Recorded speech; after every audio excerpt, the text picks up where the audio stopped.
দরজা যখন বন্ধ থাকে আর সে খোলার চেষ্টা করে, তখন এভাবে দরজাতে ধাক্কা দিয়ে থাকে।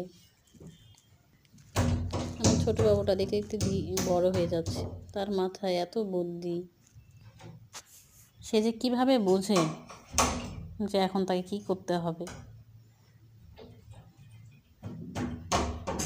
আপনারা সবাই আমার বাচ্চাটার জন্য দোয়া করবেন, সে যেন মানুষের মতো মানুষ হতে পারে।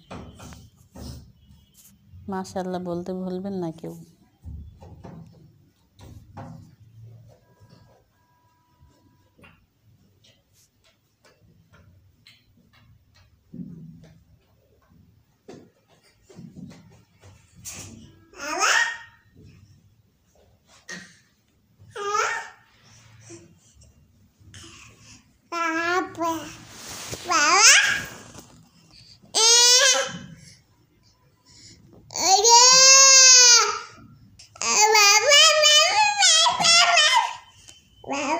Bye.